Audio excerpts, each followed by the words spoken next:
What's the most common cause of the lower back pain? Like sometimes the hamstring is too tight, you know, sometimes the breathing way is wrong.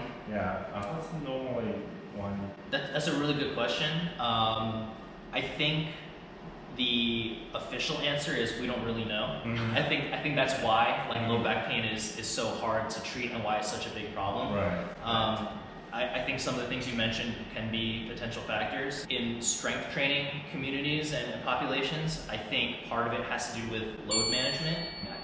I give that answer just because I feel like it's the thing that we have the most control over, right? Like, so I have active control over how much weight I put on the bar. I can tell the patient like, oh, this is too much, or I can ask the coach to change this aspect of training so that, you know, we can maybe see how the back responds to it. So I think for a lot of people that might be the issue, like maybe overtraining or just maybe going too hard.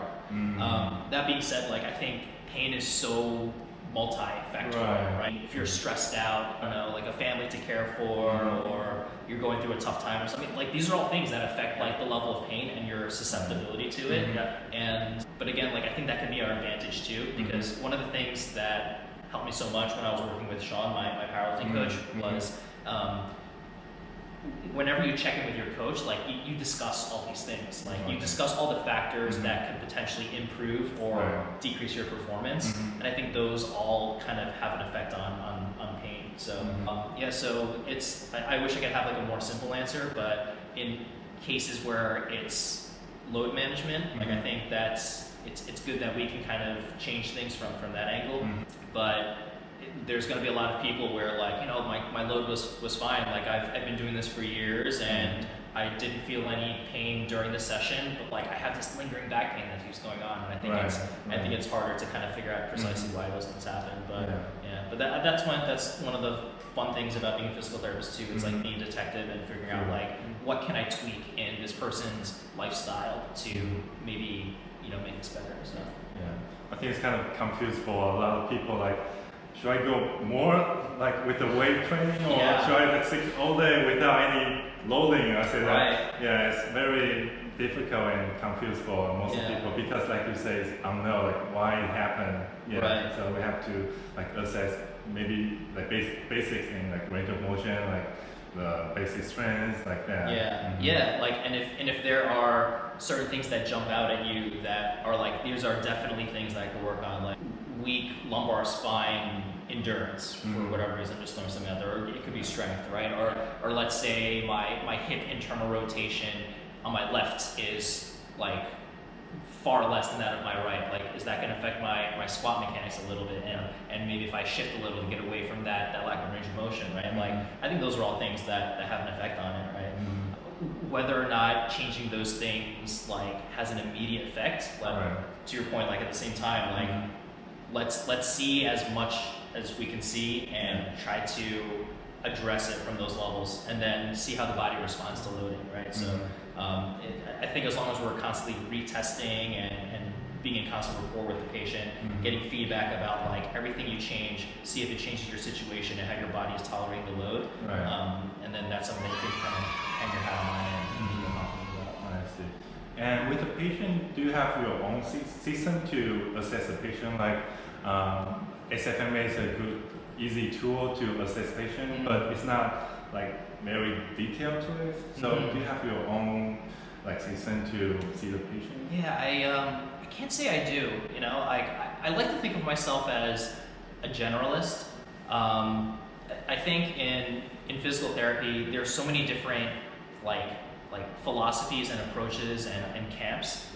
It's kind of overwhelming and a little frustrating, because like some are in conflict with one another, right? And some of them have similarities, but I try not to like have too rigid of a system, and I try to educate myself on as many different approaches as I can, so I can understand the underlying principles as to why a certain approach might work, and like why SFMA is helpful. So I'll use SFMA to kind of look at movement, but in terms of like decision making, I'm just trying to apply like basic pain science principles to, and kind of combining that with how with what we can know about like mechanics and about the lifts and things like that. So I'll just always look at what their complaints are. I'll take a look at their lifts. I'll take a look at their programming just to see if load management is an issue that we can tweak. And I'll look at individual joints. You know, like sometimes you don't need a complex like algorithm. Like if you see a certain pattern like in a particular joint, say like the shoulder, just use your physical therapy knowledge and see like, hey, like is the shoulder, what does the shoulder need to do? Is it rotating? Is it getting into my end range of flexion, right? Am I getting sufficient scapular support in like the overhead position? Can it tolerate strength and, you know, dynamic perturbations like in that overhead position, right? So like, yeah, I'm just trying to answer those questions. And, yeah, and how this clinic come out, like the PhysioStrength? Yeah, how this, like the name and this clinic came out? There was a handle that I saw that was called like PhysioStrength. And I'm like, that's great, yeah, and he's a chiropractor. But I'm like, oh, is there like, when I saw that, I'm like, is there a PhysioStrength? So I'm like typing, I'm trying to like do, there's I think there's another PhysioStrength in America, but not in New York. Yeah, but not, I think I'm the only one in New York. No, yeah, I noticed the website is like PhysioStrength, NYC.com, right? Instead of PhysioStrength.com, it's the NYC.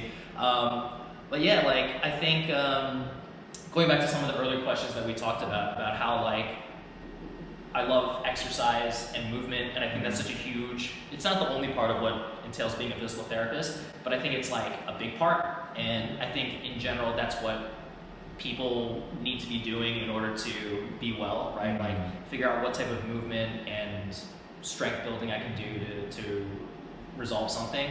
So I wanted my practice to really focus on that aspect of rehab and to get away from like foam rolling and stretching and hot packs and electrostimulation and trigger point gun. Like I think all those things have their purpose in the right place, in the right time for the certain people. But I think if I had to rank movement and strength and building capacity like on the hierarchy of importance, like I think that has to be up there. So everybody that comes to these doors, like they're getting some sort of like movement or strengthening intervention. So that's where I came with me in PhysioStrength. Oh, I see.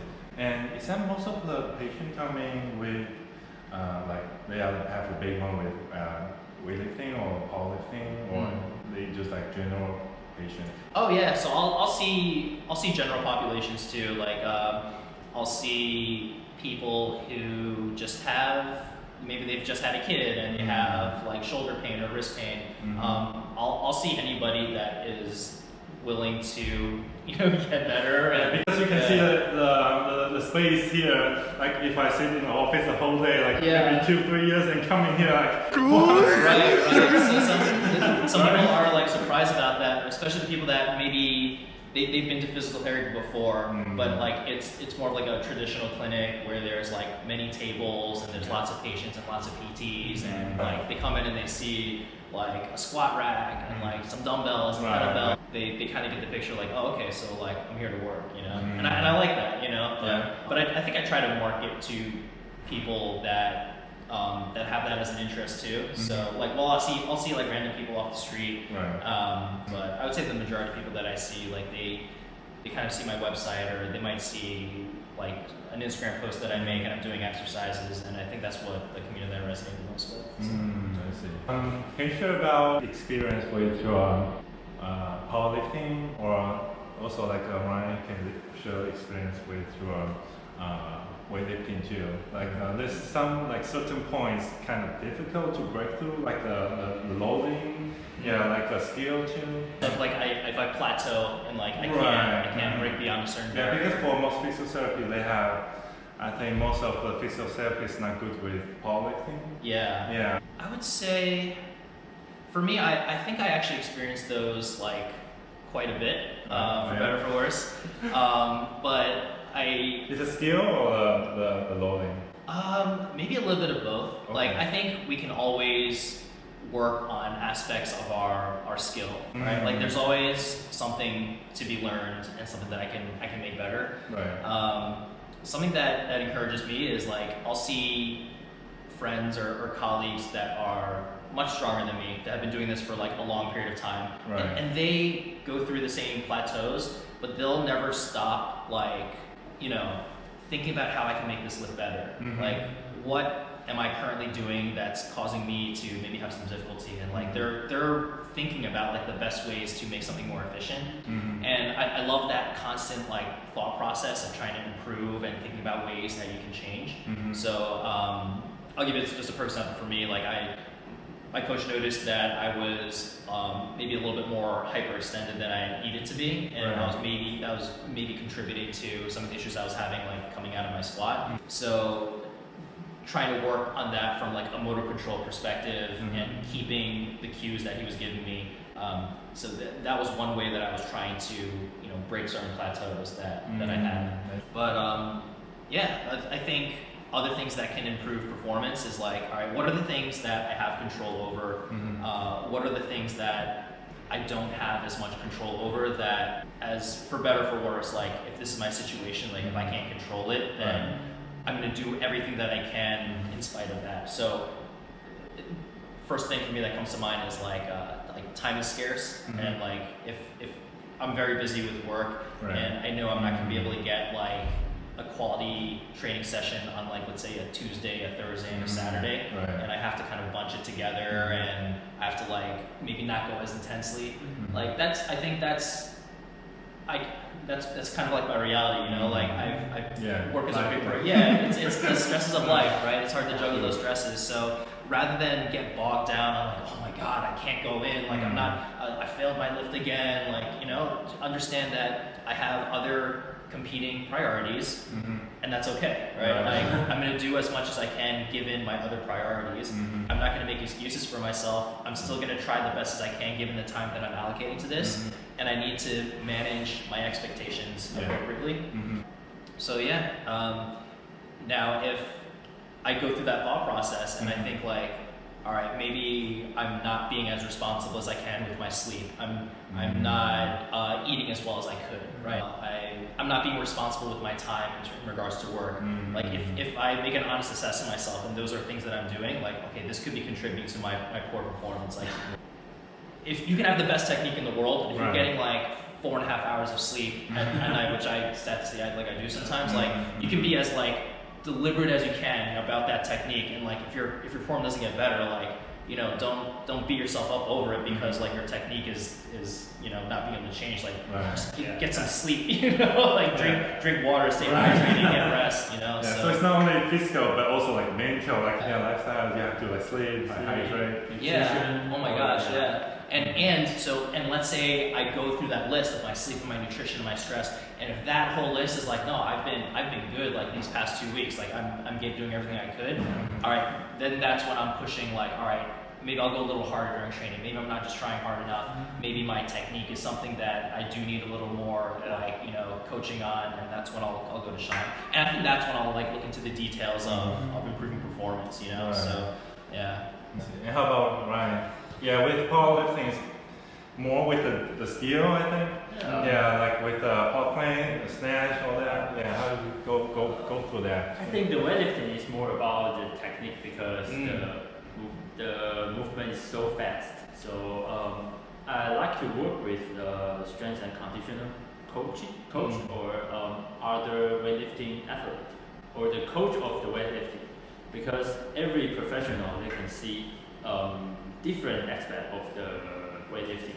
So for example, I got shoulder technique, poor technique in the, I think it's the jerk. But I have no idea why I can perform a good jerk.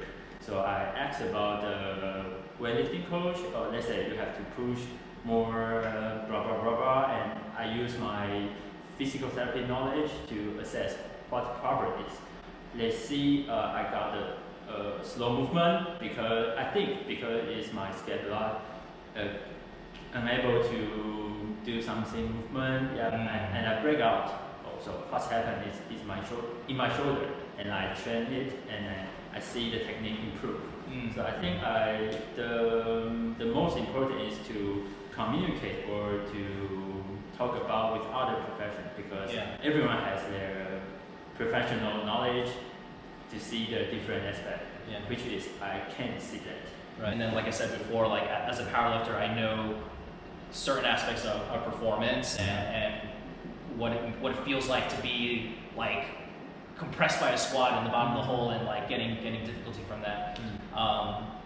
But I think there are times where like the overlapping scopes can be beneficial for people as long as we're like responsible and taking care of what we need to do.